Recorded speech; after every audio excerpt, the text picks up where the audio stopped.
जोरा कशिश के कैबिन के बाहर पहुंची और नॉक किया। कशिश अंदर बैठी हुई बोली, कम इन। जोरा अंदर गई तो एक अनजान लड़की को अपने सामने देख कशिश कंफ्यूज होकर बोली, yes ma'am, how can I help you.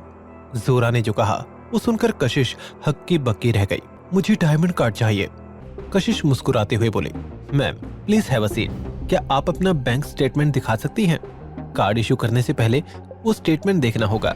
जोरा ने अपने मोबाइल पर एक डॉक्यूमेंट खोला और फोन कशिश के सामने रख दिया। कशिश ने जब जोरा के अकाउंट में 2000 करोड़ रुपए देखे तो वो देखती रह गई। उसको चौंकाते हुए जोरा ने अपने जेब से एक डायमंड कार्ड निकाला।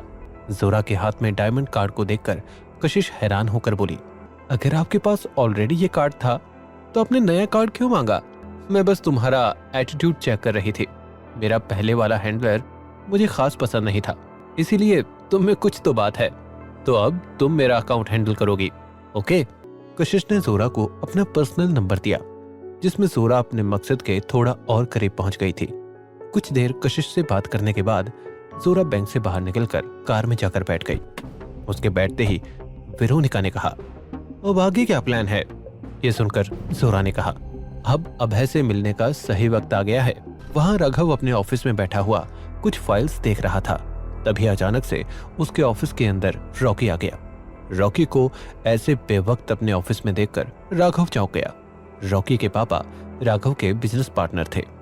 उसे गुस्से में देख राघव मजाक करते हुए बोला, आज किससे फाइट करके आए हो रॉकी? कर रॉकी ने जल्दी से अपना फोन निकाला और अभय की तस्वीर राघव को दिखा दी। राघव अंकल, ये है वो जिससे मुझे बदला लेना है। राघव मुस्कुराते हुए रॉकी से कहा, बेटा रॉकी, समझो तुम्हारा काम हो गया। ठीक है, आज रात को मेरे कॉलेज में फंक्शन होगा, वहां ये अभय रैंप वॉक करने वाला है।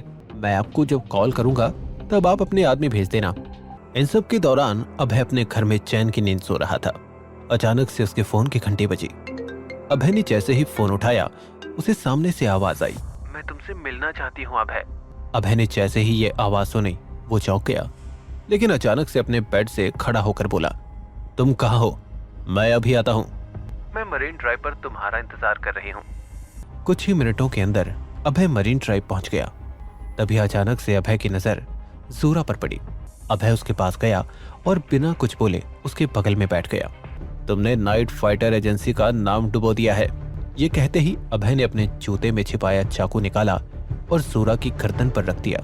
तभी पलक झपकते ही जोरा ने अपना हाथ घुमाया और हवा में छलांग लगाते हुए अभय के पीछे कूद गई, लेकिन चाहकर भी खुद को जोरा की पकड़ से छुड़वा नहीं पा रहा था। जोरा ने उसकी गर्दन पर चाकू रखा और बोली, अब मेरी बात ध्यान से सुनो अभय, नाइट फाइटर एजेंसी में एक गद्दार है। जोरा की ये बात सुनकर अभय ने बचने की कोशिश करना बंद कर दिया। वो शांत हो गया। जोरा ने भी उसे छोड़ दिया। अभय, एजेंसी में जो गद्दार है उसकी पहुंच बहुत ऊंची है। वो मेरे पीछे पड़ गए थे, इसीलिए मैं जिंदा रहकर ये काम नहीं कर सकती थी। और फिर मैंने अपने मरने का नाटक रचा और जिन भी नाइट फाइटर्स को मैंने मारा सब के सब गद्दार थे। अभय के दिल से जैसे भारी बोझ उतर गया। वो जोरा को गले लगाते हुए बोला, जोरा यार, मुझे लगा था कि मैंने तुम्हें हमेशा के लिए खो दिया। तुम्हें देखकर मैं कितना खुश हूँ ये बता नहीं सकता। जोरा अभय की बात बीच में काट कर बोली, पहले मुझे तुम्हें किसी से मिलवाना है। यह सुनकर अभय चौंक गया। वो धीमी आवाज में बोला, और कौन है तुम्हारे अलावा? अभय ने जैसे ही ये बोला, पीछे से वेरोनिका आगे आई और उसने भी अभय को गले लगा लिया। आज उसे अपने पुराने 2 दोस्त वापस जो मिल गए थे। वहां राघव जो अपने ऑफिस में बैठा हुआ था, उसे अपने एक आदमी का कॉल आया। राघव ने जैसे ही फोन उठाया, उसके आदमी ने कहा, राघव सर, अभय अपने कुछ दोस्तों के साथ मिलकर कॉलेज की तरफ निकल गया है। यह सुनकर राघव ने जहरीली हंसी के साथ कहा, ब्लेड रनर्स को बुलाओ, आज कॉलेज में खून बहना चाहिए। राघव ने कुछ देर सोचा और फिर खुद से बोला, जब वो है तो मुझे खुशी की फिक्र करने की क्या जरूरत है। राघव ने किसी को फोन मिलाया और बोला, अगर तुम्हें और तुम्हारी गैंग को शिकार करना है तो कुछ जानवर जंगल में तुम्हारा इंतजार कर रहे हैं।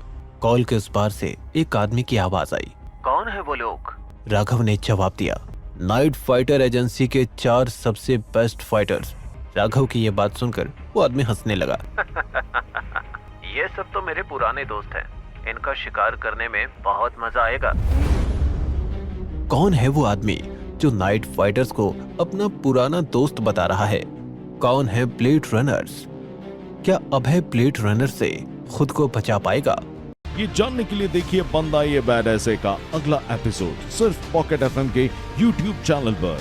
और बंदा ये बैड ऐस के सारे एपिसोड्स को सुनने के लिए डिस्क्रिप्शन में दिए गए लिंक से डाउनलोड कीजिए पॉकेट एफएम ऐप।